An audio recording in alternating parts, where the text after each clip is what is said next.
ఇది శనివారం ఉదయం నవంబర్ 1, 2025 బ్రెన్హామ్ టాబర్నికల్ మరియు సహోదరుడు జోసెఫ్ బ్రెన్హామ్ నుండి పక్షిరాజులు కూడుకొనుచున్నవి లేఖ ఇక్కడ ఉన్నది.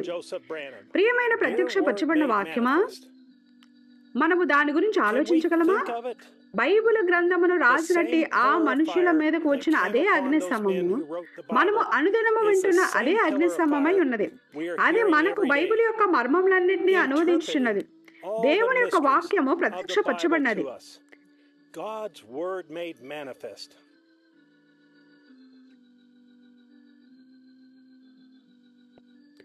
దేవుడు ఆయన యొక్క వాక్యములను వారితో మాట్లాడుటకు తనను తాను పూర్వమందున్న తన ప్రవక్తలలో ముసుగు దాల్చుకున్నాడు. అప్పుడు ఆయన చేసినది అదే అయి ఉన్నది. కానీ మన దినములో మన ప్రవక్త అయిన విలియం మ్యారియన్ బ్రెన్హామ్ గారు ప్రజలకు అగ్నిస్తంభమును ముసుగుగా ధరించిన సజీవమైన వాక్యమై ఉన్నాడు. అభిషేకము ఒక వ్యక్తి అయి ఉన్నాడు. క్రీస్తు అనే పదమునకు ఒక అభిషేకించబడినవాడు అని అర్థము. చూడండి, అభిషేకించబడినవాడు. అలాగైతే మోషే తన దినములలో క్రీస్తు అయి ఉన్నాడు. అతడు అభిషేకించబడినవాడు ఉన్నాడు.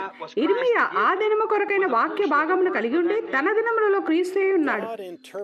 దేవుడే తన స్వంత వాక్యమును అనువదిస్తాడు. బ్రెన్హామ్ సహోదరుడు వాటిని పలికాడు. దేవుడు వాటిని అనువదించాడు. అతడు వాక్యమును కలిగి ఉన్నాడు. ఒక గుంపు కాదు. William Marion Branham. దేవుడు ఒక్క మనిషిని తీసుకున్నాడు. వివిధమైన ఆలోచనలను కలిగి ఉన్న 2 లేదా 3 భిన్నమైన మనసులను ఆయన తీసుకోలేడు. ఆయన ఒక్క మనిషిని తీసుకుంటాడు మరియు అతడు మానవ శరీరం వెనుక ముసుగు ధరించినట్టు సజీవమైన దేవుని వాక్యమయ్యాడు. చిన్నవారలారా, మనం ఇక ఎంత మాత్రమో ఆ ముసుగు వెనుక లేము.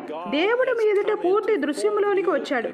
దేవుని యొక్క వాక్యము పైనుండి ఆ పాత సంఘశాఖపరమైన మరియు మతాచారపరమైన ముసుగు చీల్చివేయబడినది. తద్వారా అది ప్రత్యక్షపరచబడుటకై ఉన్నది. ఈ అంత్యదినములో మతాచారపరమైన ఆ తెర నడిమికి చీల్చివేయబడినది. మరియు ఇదిగో అగ్నిస్తంభము ఇక్కడ నిలబడి ఉన్నది. ఆయన ఇక్కడ ఉన్నాడు. ఈ దినము కొరకైన వాక్యమును ప్రత్యక్షపరుచున్నాడు. తెర తీల్చివేయబడినది. ఆ టేపులు వస్తుండగా వాటిని గమనించండి. ఒక్కొక్క దానిని గమనించండి. అది ఇంకెంత తేటగా మరియు ఇంకెంత తేటగా వచ్చినదో గమనించండి. వినడానికి మీకు చెవులుంటే చూడండి, చూడటానికి కన్నులుంటే చాలును. ఈనాడు ఇంకను ప్రజలకు గ్రుడ్డితనము కలుగజేసేది అదే అయి ఉన్నది. దేవుని యొక్క ప్రవక్త వాక్యమును తెచ్చాడని నమ్ముతున్నాము. కానీ ఇప్పుడు మనల్ని నడిపించడానికి ఆ అభిషేకము ప్రవక్త మీద కాకుండా ఇతరుల మీద ఉన్నది అని వారు చెప్పాలనుకుంటారు. దేవుడు తన వాక్యములు గద్దలు చేయలేడని ప్రవక్త మనతో చెప్పాడు. అంత్యదినములలో అది మరలా అదే కార్యమై ఉండవలసి ఉన్నది. దేవుడు తన విధానంను మార్చుకోలేడు లేదా తన వాక్యమునైనా మార్చుకోలేడు. ఆయన మారని వాడని అతడు చెప్పాడు. ఆయన యొక్క వాక్యమును తెచ్చుటకు మాత్రమే కాదు గాని ఆయన యొక్క వధువును నడిపించడానికి ఆయన ఎల్లప్పుడూ తన ప్రవక్తలను పంపించాడు. ప్రతి కాలంలో జరిగినట్లే దైవత్వము మానవ శరీరమును ముసుగుగా ధరించినది. గమనించండి, ఆయన అలా చేశాడు.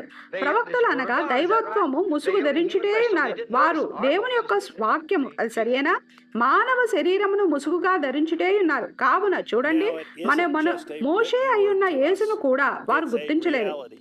ఇప్పుడు మనకు అది కేవలం రాయబడిన వాక్యము మాత్రమే కాదు, అది ఒక వాస్తవమై ఉన్నది. మనము ఆయనలో ఉన్నాము. ఇప్పుడు మనము సంతోషిస్తున్నాము. ఇప్పుడు మనము ఆయనను చూస్తున్నాము. ఇప్పుడు మనము వాక్యమై ఉన్న ఆయన తనను తాను ప్రత్యక్షపరచుకోవడాన్ని చూస్తున్నాము.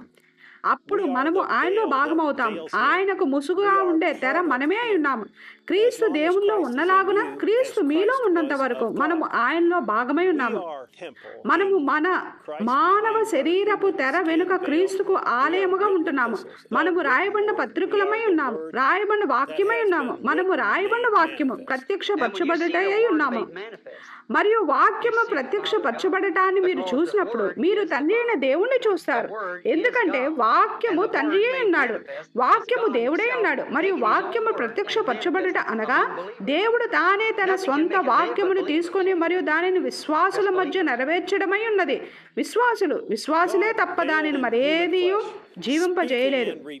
దేవుడు మానవ శరీరములో ముసుగు ధరించి దినదినము ఆయన యొక్క వాక్యమును పలుకుతూ మరియు మనకు దానిని బయలుపరుచుచున్నాడు.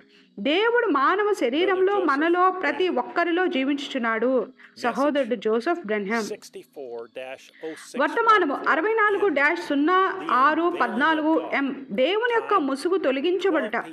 సమయము జెఫర్సన్ హిల్ కాలమానం ప్రకారంగా మధ్యాహ్నం 12 గంటలకు. డేలైట్ సేవింగ్ సమయమును గుర్తుంచుకోండి. దాని గురించి కొంచెం వివరిస్తాను.